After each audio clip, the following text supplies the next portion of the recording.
Bihar board के लिए subject math. Math में सबसे पहले पढ़ेंगे चैप्टर 1 जो है कि वास्तविक संख्या। चैप्टर फर्स्ट है, पहला चैप्टर वास्तविक संख्या। वास्तविक संख्या चैप्टर फर्स्ट है वास्तविक संख्या। ठीक है, तो वास्तविक संख्या को जानने से पहले सबसे पहली बात है कि कौन सा संख्या वास्तविक है या फिर क्या है, उसको आज जानेंगे। ठीक है, तो सबसे पहली बात जानते हैं संख्या कितने प्रकार के होते हैं। संख्या कितने प्रकार के होते हैं? तो संख्या दो प्रकार के होते हैं। सबसे पहली है वास्तविक संख्या। ये वास्तविक संख्या हमारे क्लास 10वीं में भी है, इसलिए यदि हम अच्छे से इसका नियम कानून को फॉलो करते हैं, ठीक है, तो क्लास 10th में बहुत कम एफर्ट लगाने के बाद भी हम लोग समझ जाएंगे। तो एक संख्या में एक हो गया वास्तविक संख्या और दूसरी अवास्तविक संख्या। ठीक है, क्या है? वो वास्तविक संख्या।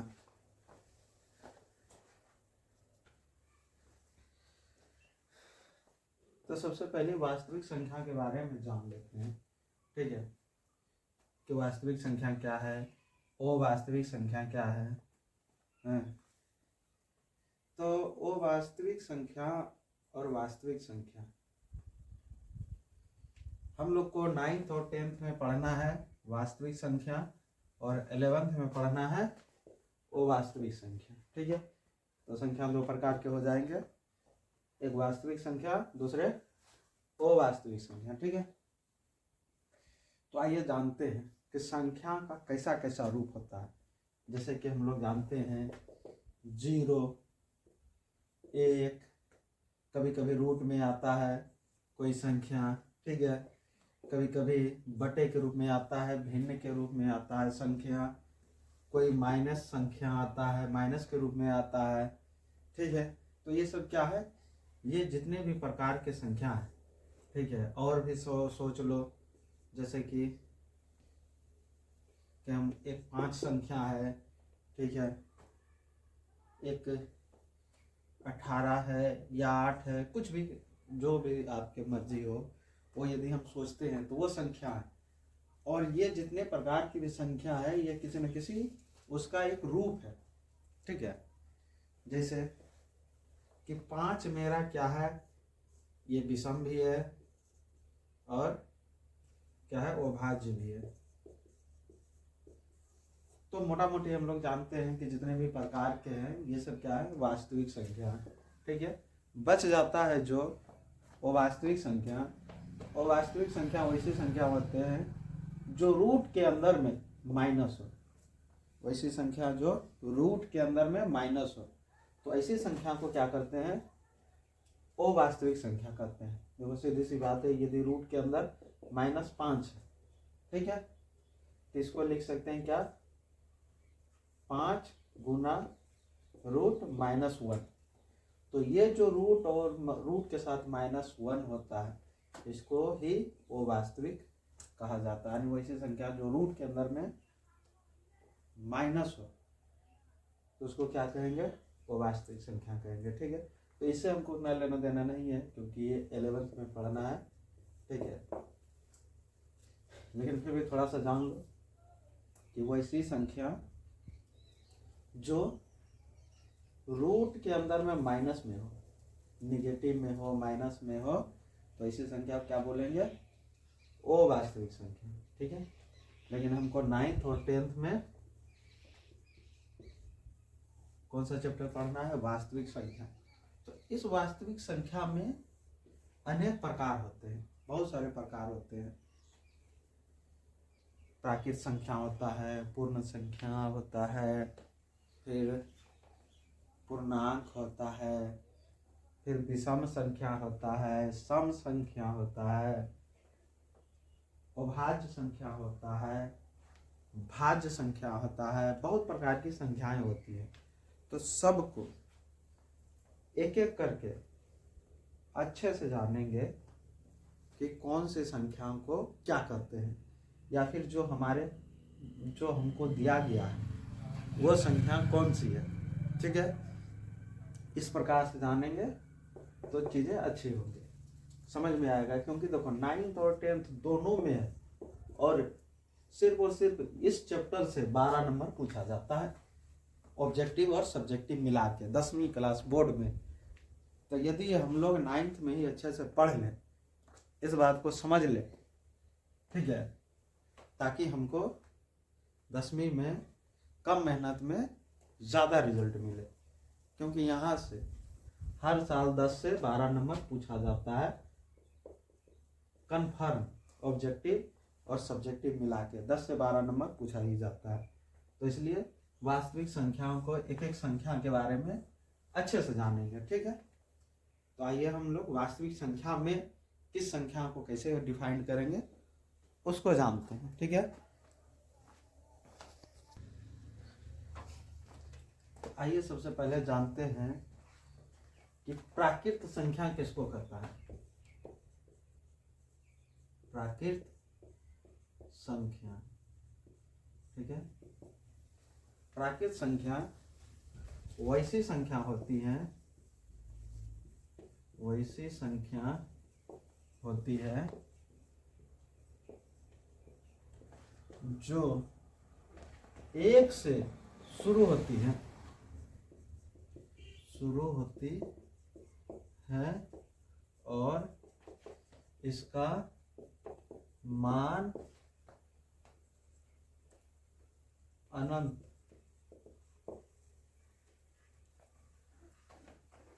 तक होती है, अनंत तक होती है। जैसे इसको एग्जाम्पल के थ्रू समझेंगे। जैसे,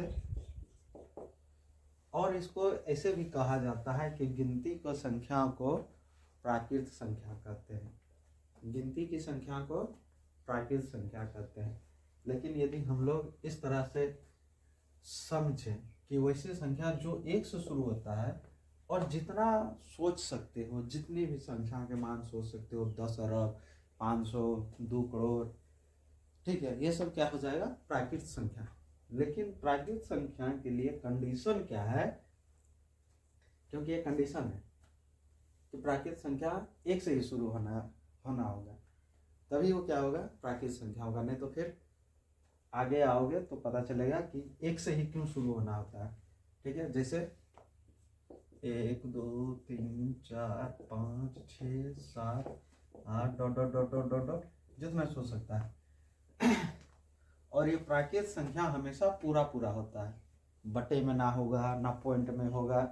तो ऐसी संख्या ही प्राकृत संख्या होगा, और एक से शुरू होगा, एक से शुरू होगा, और ये ना पॉइंट में होगा ना बटे में होगा। तो ऐसी संख्या को क्या कहेंगे, प्राकृत संख्या कहेंगे। ठीक है, आते हैं अगला दूसरा में बहुत बड़ा पेज है, यह है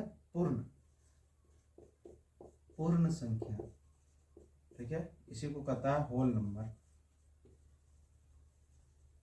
ठीक है, इंग्लिश थोड़ा सा NUMBER नंबर। ठीक है, तो ये पूर्ण संख्या का जो फेरा है, ये क्या होता है, ये 0 से शुरू होता है। वैसी संख्या है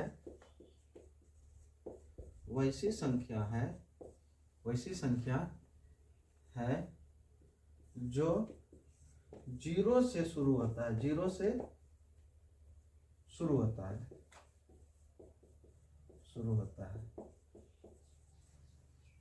शुरू होता है, और इसका मैक्सिमम मान, इसका मान अनंत तक होता है,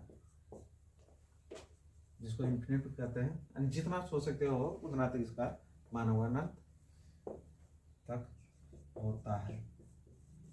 जैसे इसको समझना पड़ेगा, ये दोनों को प्रॉपर व्यू में तो बता नहीं सकते, मतलब में प्रॉपर व्यू में, इसको उदाहरण से प्रॉपर व्यू में समझ सकते हैं। जैसे इसको होल नंबर ही क्यों कहा गया, क्योंकि देखो 1 से शुरू हुआ तो प्राकृत संख्या जिसको नेचुरल नंबर बोला जाता है, और जो 0 से शुरू होता है 0 1 2 3 4 5 6 7 डॉट डॉट डॉट डॉट जितना सोच सकता है सबका सब क्या है, पूर्ण संख्या है। सबका सब क्या है, पूर्ण संख्या है। तो यहाँ पर देखो क्या है, प्राकृत संख्या में यदि 0 लगा देते हैं यानी 0 से जो शुरू हो जाता है उसको पूर्ण संख्या कहते हैं। ठीक है, इसको क्या कहते हैं, पूर्ण संख्या कहते हैं।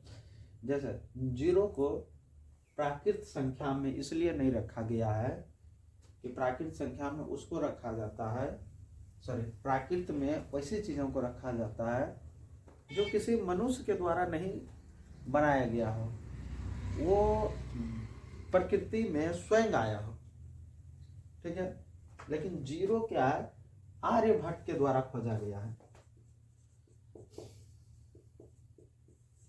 इसका आविष्कार किया गया है, खोज किया गया है। 0 को क्या किया गया है, खोज किया गया है। इसीलिए इस 0 को प्राकृत संख्या में नहीं रखा जाता है। ठीक है, इसीलिए इसको 0 से जो स्टार्ट होता है उसको क्या कहा गया, पूर्ण संख्या कह दिया गया है। ऐसी संख्या क्या है, पूर्ण संख्या है। ठीक है, तो एक हमारा प्राकृत संख्या हो गया, ये वैसी संख्या है जो 1 से शुरू होता है और ये इसको जितना मान उतना मर्जी सोच सकते हो, यानी अनंत तक इसका मान हो जाएगा। ठीक है, फिर दूसरी संख्या क्या है, दूसरी संख्या है कि ये 0 से शुरू होगा और इसका भी मान अनंत तक होगा। यहाँ पर देखो 1 से लेकर अनंत तक प्राकृत संख्या है। ठीक है, तो इतना सा बात होगी। आगे है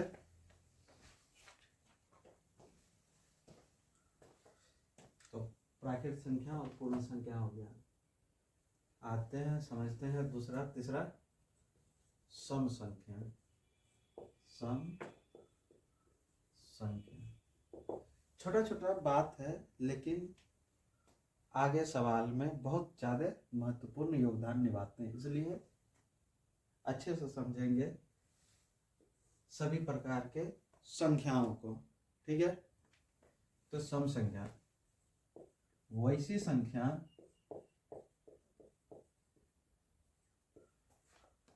जो 2 से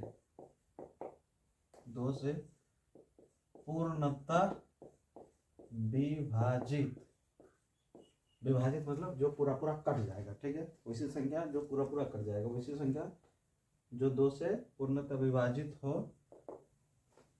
उसे सम संख्या कहते हैं। ठीक है, जैसे हम लोग समझेंगे, एक मेरे पास क्या है, 4 है। यदि इसमें 4 में 2 से भाग देंगे तो पूरा पूरा कट जाएगा। ठीक है, फिर मेरे पास 12 है, ये भी 2 से पूरा पूरा कट जाएगा। जैसे मेरे पास क्या हो जाएगा, 18 हो जाएगा, ये भी क्या हो जाएगा, 2 से पूरा पूरा कट जाएगा। ठीक है, लेकिन यदि जैसे हम लोग 5 कर देते हैं, यदि इसमें 2 से भाग देते हैं तो ये पूरा पूरा नहीं करता है, इसमें एक शेषफल बच जाता है, तो 5 क्या होगा, सम संख्या नहीं होगा। ठीक है, लेकिन वैसी संख्या जो 2 से पूरा पूरा कट जाए, निपट जाए, विभाजित मतलब क्या होता है, भाग, पूरा पूरा भाग लग जाएगा तो उसको क्या कहेंगे, सम संख्या कहेंगे। ठीक है, फिर क्या है, विषम संख्या।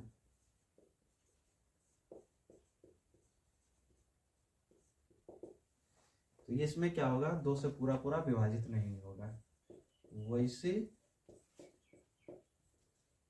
संख्या जो 2 से पूर्णतः विभाजित नहीं होगा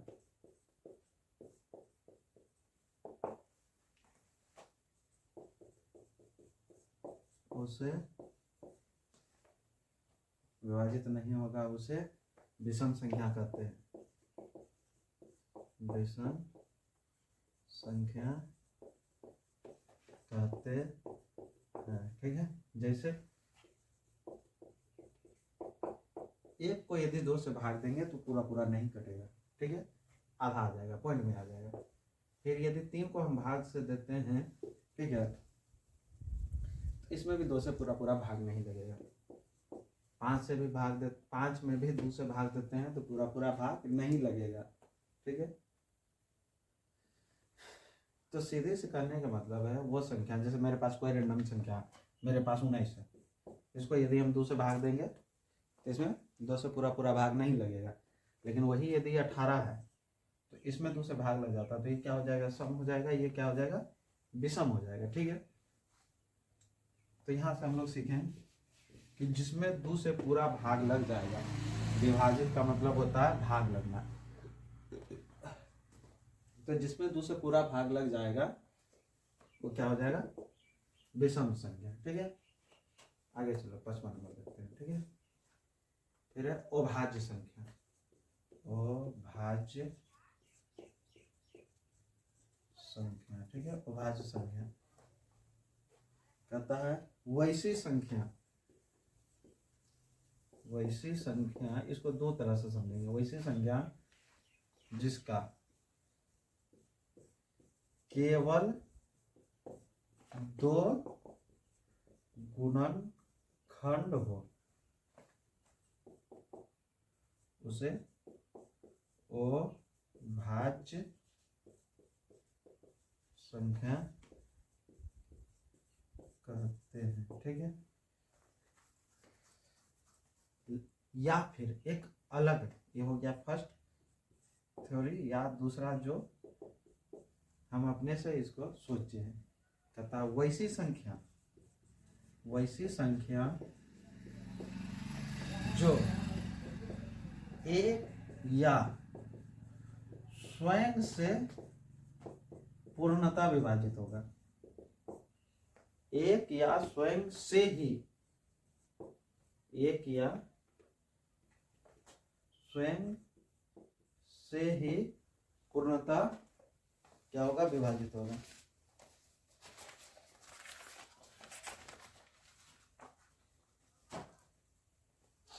एक या स्वयं से ही पूर्णता विभाजित होगा, विभाजित होगा। ठीक है, तो उसे अभाज्य संख्या कहते हैं। इसमें थोड़ा सा लोचा है, क्योंकि अभाज्य गुणनखंड, ये क्या है, इसमें 2 गुणनखंड है, लेकिन हम लोग यदि भाग वाला से समझते हैं कि जिसमें भाग लगे, तो दोनों अलग अलग। जैसे मेरे पास एक है, 3 है, तो इस 3 में क्या होगा, एक तो 1 से भाग लग जाएगा पूरा पूरा, 1 से भाग देंगे 3 बार में कट जाएगा, या 3 से भाग देंगे तो 1 बार में पूरा पूरा लगेगा। ठीक है, तो पूरा पूरा तभी कटेगा जब 1 और 3 से भाग देंगे। तो देखो यहाँ पर क्या है, एक या स्वयं, मतलब 3 से, 3 मेरे पास एक कोई संख्या है, तो इसमें 1 से पूरा पूरा भाग लगेगा या फिर 3 से पूरा पूरा भाग लगेगा। ठीक है, तो क्या कहता है, एक या स्वयं से पूरा पूरा पूर्णता विभाजित होगा, तो उस संख्या को क्या कहेंगे, अभाज्य संख्या कहेंगे। ठीक है, ध्यान से देखना। लेकिन क्या है, यहाँ पर एक के लिए थोड़ा सा मुश्किल कर देता है।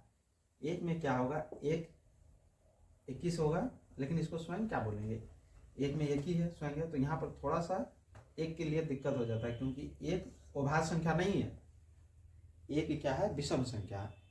तो ये वाला जो सूत्र, मतलब में ये वाला जो परिभाषा है, एक के लिए नहीं है, बाकी बात जितनी भी संख्या है उसके लिए। जैसे कि मेरे पास क्या है, 2 है, तो 2 में क्या होगा, 1 से भाग लगेगा और 2 से भाग लगेगा। ठीक है, फिर मेरे पास जैसे कि क्या है, 5 है, तो 1 से भाग लगेगा, 5 से पूरा पूरा भाग लगेगा। ठीक है, फिर मेरे पास क्या है, 7 है, 1 से भाग लगेगा, 7 से भाग लगेगा। ठीक है, लेकिन यदि मेरे पास 6 है, इसमें 1 से भी भाग लगेगा, 2 से भी भाग लगेगा, 3 से भी भाग लगेगा, 6 से भाग लगेगा। इसमें बहुत सारा है, जैसे मेरे पास 4 है, तो 1 से लगेगा, 2 से लगेगा, 4 से लगेगा, तो यहाँ पर क्या है, एक एक्स्ट्रा ज़्यादा है। तो ये सब संख्याएं क्या होगा, कोई और प्रकार की संख्या होगा, लेकिन अभाज्य संख्या नहीं होगा। यहाँ पर इस चीज को समझते हैं, 2 गुणनखंड होगा, कितने होंगे, 2 गुणनखंड होंगे। तो 2 गुणनखंड का मतलब क्या होगा, जैसे कि मेरे पास 3 है, ठीक है, तो 3 को करेंगे 3 एकम 3, यानी 3 गुना 1, तो ये 2 रूप में आएगा। ठीक है, 2 किस रूप में आएगा, 2 गुना 1, तो क्या हो गया, इसका 2 गुना के रूप में आया। कितने आया, 2 के गुना के रूप में आया। तो दोनों प्रकार से समझ सकते हैं। वैसी संख्या जिसका केवल 2 गुणनखंड हो तो उसे अभाज्य संख्या कहते हैं, या वैसी संख्या जो एक या स्वयं से पूर्णतः विभाजित होगा तो उसे क्या कहेंगे, अभाज्य संख्या कहेंगे। इसके लिए एग्जाम्पल में क्या करेंगे, 2 3 5 7, 9 नहीं होगा, 11 13 डॉट डॉट डॉट डॉट, ठीक है, ये सब क्या हो जाएंगे, अभाज्य संख्या होंगे। और क्या होते हैं,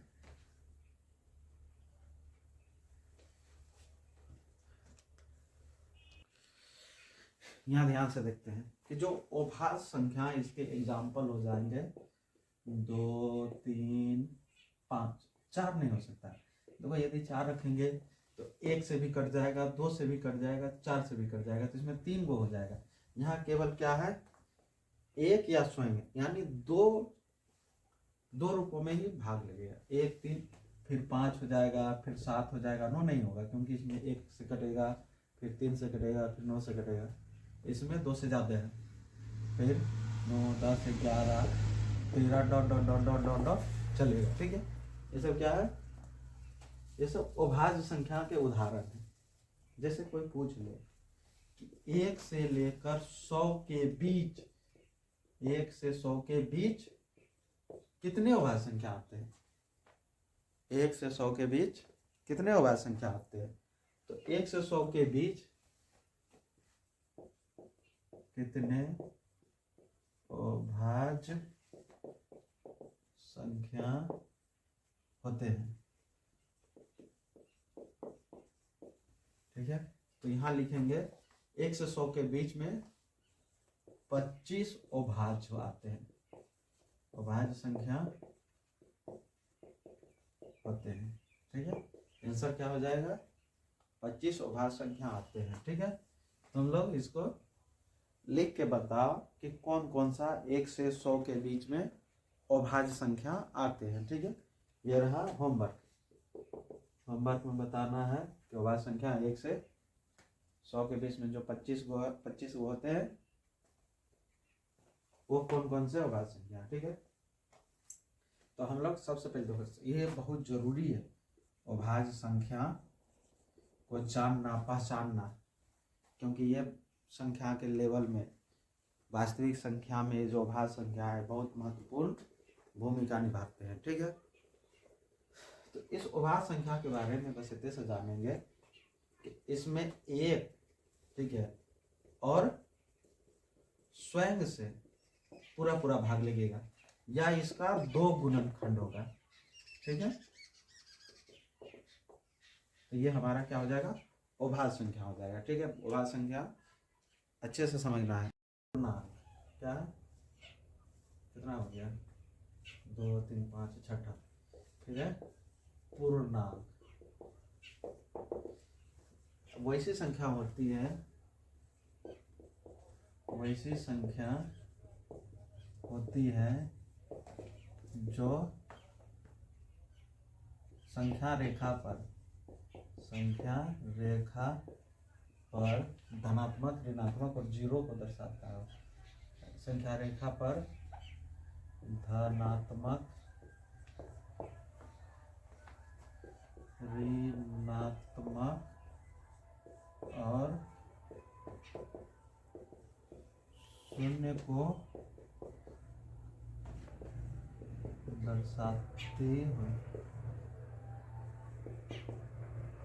ठीक है, उसे पूर्णांक कहते हैं। उसे क्या कहते हैं, उसे पूर्णांक कहते हैं, पूर्णांक कहते हैं। ठीक है, जैसे इसको हम लोग समझेंगे, जैसे कैसे, जैसे ये मेरी क्या है, एक संख्या रेखा है। ठीक है, इधर है अनंत तक भी मान ले सकते हो, इधर भी अनंत तक, बीच में 0। ठीक है, तो 0 से इधर वाले जितने भी संख्या हैं वो धनात्मक में होते हैं, धनात्मक प्लस वाला होते हैं। ठीक है, 0 से इधर वाले जितने भी संख्या होते हैं ऋणात्मक माइनस वाला संख्या होता है। ठीक है, माइनस में होते हैं। ठीक है, जैसे इधर हम लोग संख्या को दर्शाएंगे 1 2 3 4 5 डॉट डॉट चलेगा, ठीक है।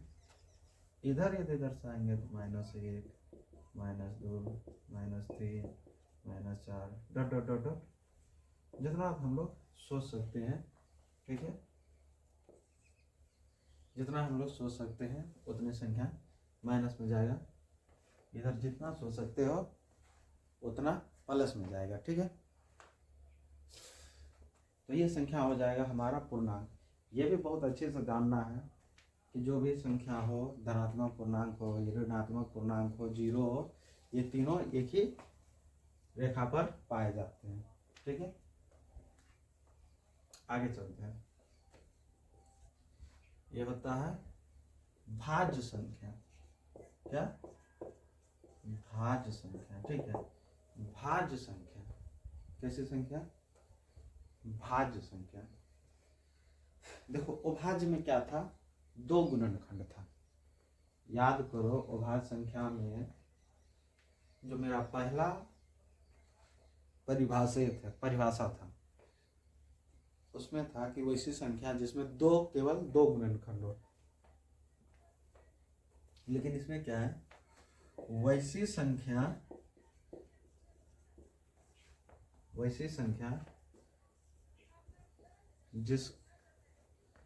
जिसका 2 से ज्यादा, वैसी संख्या जिसका 2 से ज्यादा गुणनखंड हो, 2 से ज्यादा गुणनखंड हो, उसे भाज्य संख्या कहते हैं। क्या? भाज्य संख्या कहते हैं, ठीक है। भाज्य संख्या कहते हैं, ठीक है। वैसी संख्या जिसका 2 से ज्यादा गुणनखंड हो उसे भाज्य संख्या कहते हैं। जैसे मेरे पास क्या है? 4 है, ठीक है। मेरे पास 4 है तो इसको किस रूप में तोड़ सकते हैं? देखो 4 है, इसको ऐसे करो 2 से 2, फिर 2 से 1, ठीक है। तो ये जो 4 है इसका गुणनखंड किस रूप में आया? 2 गुना 2 गुना 1। तो देखो क्या है इसमें 2 से ज्यादा क्या आ गया? गुना के रूप में आ गया। क्या आ गया? 2 से ज्यादा के रूप में गुना आ गया, तो क्या हो गया? भाज्य संख्या। लेकिन यदि हम 2 को करते हैं तो 2 को 2 1 यानी 2 गुना 1, इसमें 2 ही गुणनखंड है, तो 2 क्या है? अभाज्य संख्या। 4 भाज्य संख्या। फिर जैसे देखते हैं और कोई संख्या सोचते हैं 15, क्योंकि इसमें सम विषम नहीं चलता है। इसमें कोई भी संख्या जिसमें 2 से ज़्यादा गुणनखंड हो जाए, तो 15 है। इसको यदि करेंगे 3 से, 3 5 15, ठीक है। फिर 5 से करेंगे तो 5 एकम 5, ठीक। तो इसका क्या हो जाएगा? 3 गुना 5 गुना 1। इसमें भी क्या है? 2 से ज़्यादा है।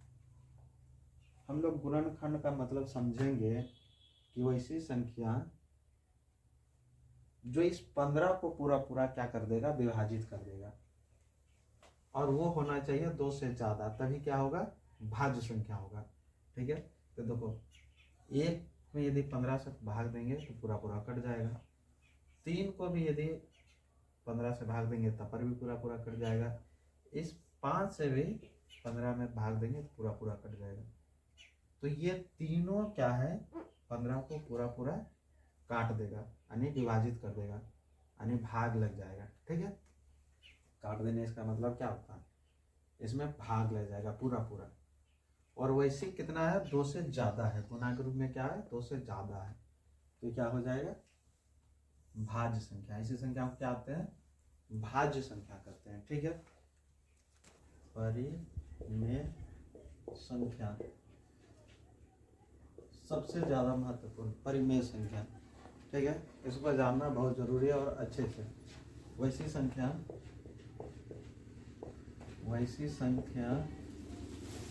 जिसको P/Q के रूप में लिखा जाए और जहां Q not equal to zero हो। ठीक है, इस चीज को बढ़िया से समझ लेंगे कि ये चीज क्या दिया हुआ है। देखो सबसे पहली बात है, ये जो परिमेय संख्या है इसको साधारण बोल चाल के भाषा में इसको भिन्न बोलते हैं। इसको क्या बोल सकते हैं? अंश बटे हर भी बोल सकते हैं। ठीक है, इस परिमेय संख्या को अंश बटे हर भी बोल सकते हैं। ठीक है, इसको अंश बटे हर भी बोल सकते हैं। जैसे कोई है 7/12 है। ठीक है, तो ऐसी संख्या को क्या बोलेंगे? परिमेय संख्या बोलेंगे। ठीक है, लेकिन एक कंडीशन है इसमें, कहता है कि जो हर हो। क्यों?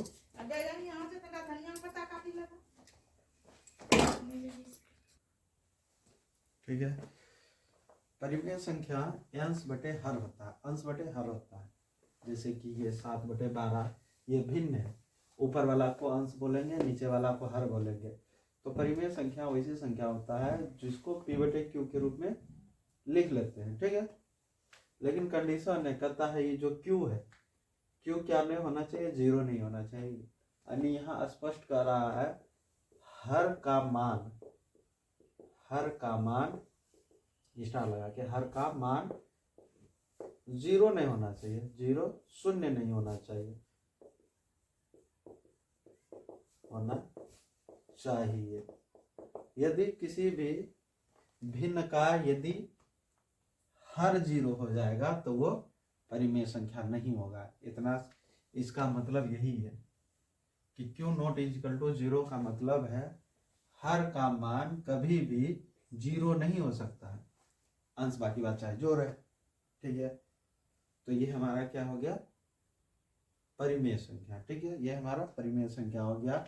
परिमेय संख्या वैसी संख्या जिसको वैसी संख्या होती है, वैसी संख्या जिसको P बटे Q के रूप में लिखा जाए और Q not equal to zero. हम लोग सीधी सी समझने की कोशिश करते हैं कि परिमेय संख्या क्या होता है। तो वैसी संख्या जिसको P बटे Q के रूप में लिखा जाए और Q not equal to zero, यानी ये जो हर है इसका मान जीरो नहीं होगा। ठीक है, तो ऐसी संख्या को क्या कहते हैं? परिमेय संख्या कहते हैं। ठीक है, जैसे अंश बटे हर का मतलब क्या हो गया? 3/4, 8/15, 16/20, ये सब क्या हो जाएगा? परिमेय संख्या। लेकिन एक और भी है, जितने भी पूर्ण संख्या है, जितने भी पूर्ण संख्या है, मतलब जो जीरो से 1 2 3 4 5 6 dot dot dot dot infinity तक, ये सभी परिमेय संख्या है।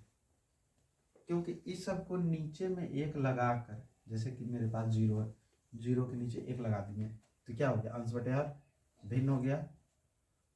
और मेरा नीचे कह रहा था कि जीरो नहीं होना चाहिए चाहे ऊपर में कुछ रहे, तो इस अनुसार से क्या हो गया? जीरो भी मेरा क्या हो गया? परिमेय संख्या। ठीक है, फिर जैसे मेरा एक है, एक को हम एक से भाग दे सकते हैं, तो अंश बटे हर के रूप में हो गया। ए भी, जैसे इसमें से किसी को उठा लेते हैं, छो है, छो को हम एक से भाग दे सकते हैं, तो मेरा अंश बटे हर के रूप में हो गया। ए भी मेरा क्या हो गया? परिमेय संख्या हो गया। देखो ऊपर वाला को क्या कहते हैं? अंश कहते हैं, और नीचे वाले को हर कहते हैं। अंश बटे हर को परिमेय संख्या कहते हैं। ठीक है, तो मेरे पास जितने भी पूर्ण संख्या है वो सभी भी क्या है? परिमेय संख्या है। ठीक है, तो परिमेय संख्या यही है, कहता वैसी संख्या जिसको P बटे Q के रूप में लिखा जाए और Q जो हर है, Q not equal to zero, इसका मतलब है कि हर का मान जीरो शून्य नहीं होगा किसी भी हालत में। यदि शून्य हो जाएगा तो परिमेय संख्या नहीं। परिमेय संख्या, ठीक है, इसको वैसी संख्या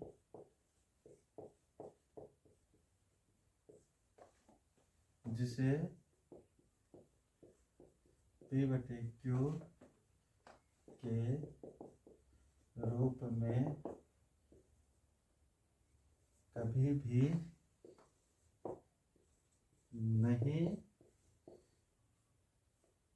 लिखा जा सके।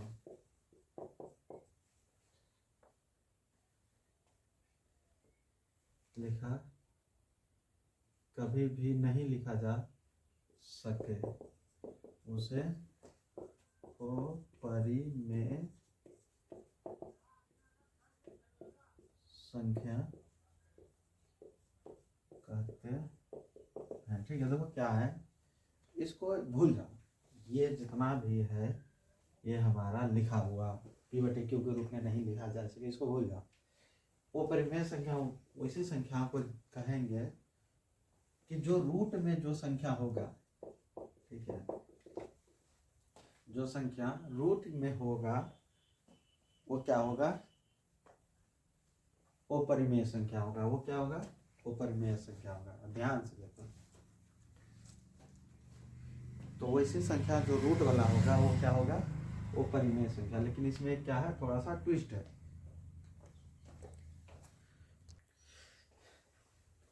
रूट में उसी संख्या को अपरिमेय संख्या मानेंगे जिसका पूर्ण वर्गमूल नहीं निकलेगा। जैसे क्या है, ये मेरे पास 4 है, इसका पूर्ण वर्गमूल 2 के रूप में निकलता है। जैसे क्या है, देखो 4 है, इसको क्या लिख सकते हैं, 2 गुना 2, ये वो क्या होगा, पूरा का पूरा निकल जाता है। तो ये यदि निकल गया, ये तो या प्राकृत संख्या हो गया या पूर्ण संख्या हो गया, तो ये नहीं होगा।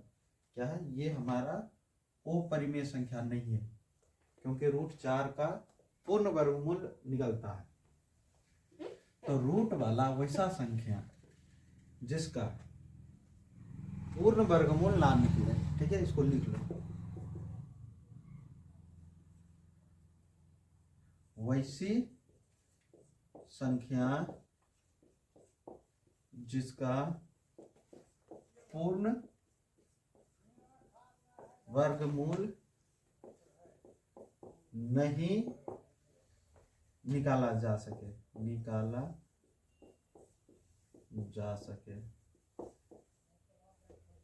उसे क्या कहते हैं, अपरिमेय संख्या कहते हैं। ये हमारा परिभाषा हो जाता है। इसको हम लोग समझने के लिए लिखे कि वैसी संख्या जिसका पूर्ण वर्गमूल नहीं निकलता है। जैसे क्या है, मेरे पास √5 है, इसका पूर्ण वर्गमूल नहीं निकलता है। मेरे पास √6 है, इसका पूर्ण वर्गमूल नहीं निकलता है।